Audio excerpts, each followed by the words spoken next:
Capítulo 10. Grande alegria. Era um ano novo e eu sempre adorei como essa época do ano dava a vibração de novos começos. Depois de muito tempo em oração, eu senti que Deus me mostrava para não fazer mestrado. Eu tinha completado um semestre, a época em que Marco me mencionou pela primeira vez sobre Ivete, e embora me ensinasse que quanto maior a educação, melhor, eu sabia que Deus me pediria para abandonar isso.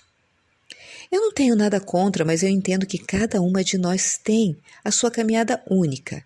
E, em última análise, o importante é sempre buscar a Deus em tudo e pedir a sua orientação.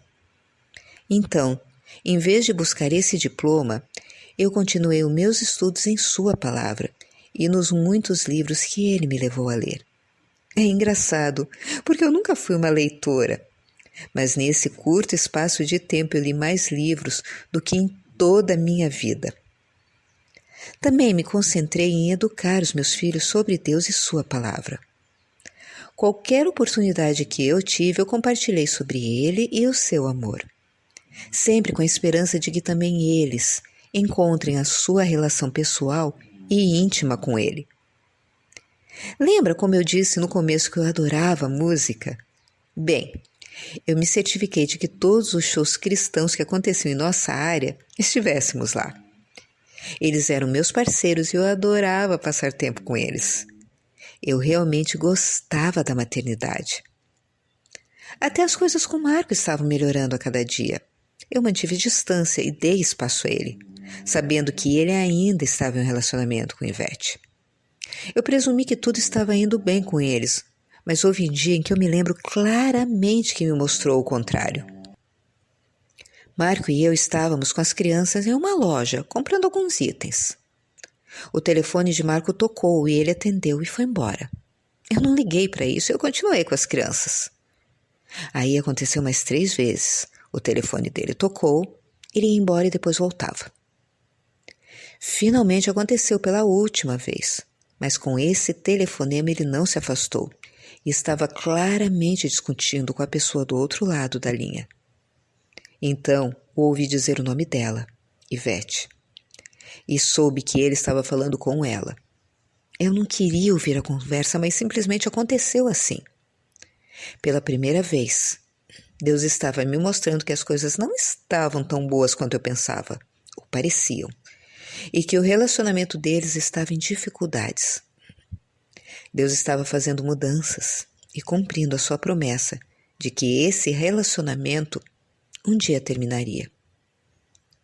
Embora os lábios da mulher adúltera gotejem mel e a sua fala seja mais suave que o azeite, no final ela é amarga, como o absinto, afiada, como uma espada de 2 gumes.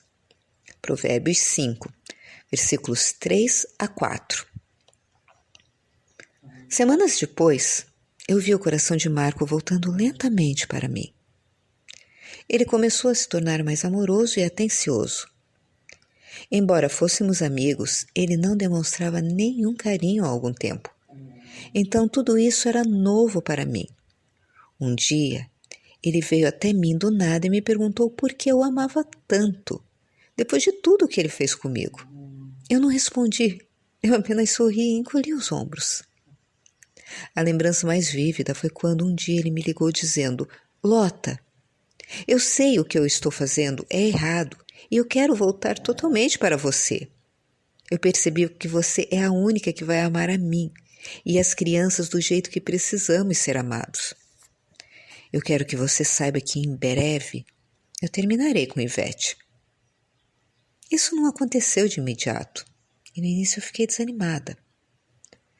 Deus estava me mostrando que, embora estivesse mudando novamente o coração de Marco em relação a nós como família, ele ainda tinha mais trabalho a fazer nele.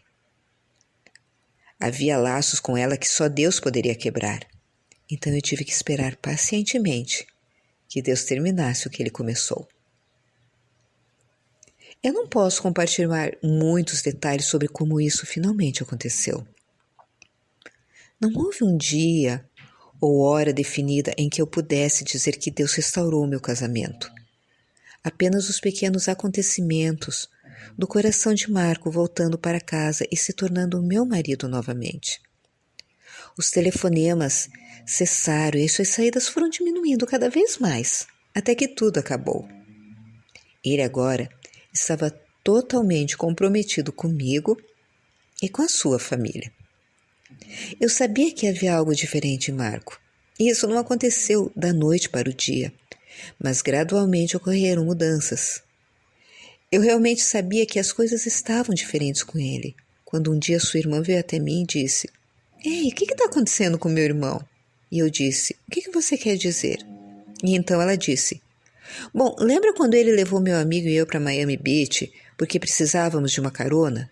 Eu fiquei um pouco chocada porque o tempo todo ele não olhou nem uma vez para uma garota e nem fez nenhum comentário sobre ela. Agora, isso não é típico do meu irmão. Ele realmente mudou. Naquele momento, isso me ocorreu. Eu sabia que as coisas estavam diferentes com ele na minha frente, mas eu não tinha ideia se ele era a mesma pessoa quando eu não estava por perto. Pela primeira vez, eu senti um grande suspiro de alívio porque finalmente era real. Deus realmente mudou o seu coração. Coisas que antes chamavam a sua atenção simplesmente não importavam mais. Deus tinha o seu coração e o voltou para mim. Em fevereiro, comemoramos o nosso aniversário de casamento juntos. Deus estava lentamente consertando o nosso relacionamento, peça por peça. Logo, estávamos conversando sobre ter o nosso terceiro filho e, em maio, estávamos grávidos do nosso bebê da restauração. As coisas foram incríveis e Fábio nasceu. Ele foi uma alegria para todos nós. Ele definitivamente tinha uma personalidade forte, mas isso o tornava único e tão amado. Ele era o nosso bebê da restauração e não poderíamos imaginar as nossas vidas sem ele. Nada foi perfeito, mas eu tive o amor perfeito que nunca saiu do meu lado, em Deus. Não importa a circunstância em que eu estivesse enfrentando, minha força e a alegria vinham dele. Embora eu amasse muito Marco, o meu coração foi e sempre será de Deus. É a única maneira que eu conheço que eu quero viver agora. Eu estava determinada a dedicar a minha vida a compartilhar a sua bondade e capacidade de restaurar vidas a todos e a qualquer pessoa a quem ele me guiasse. Eu fiquei feliz porque Deus estava na minha vida e isso era tudo que importava. Essa jornada me permitiu aprender que não importa o que eu tenha que enfrentar na vida, eu posso enfrentar com a confiança de que meu coração está seguro em suas mãos poderosas. Ela se veste de força e dignidade e ri sem medo do futuro. Provérbios 31, versículo 25.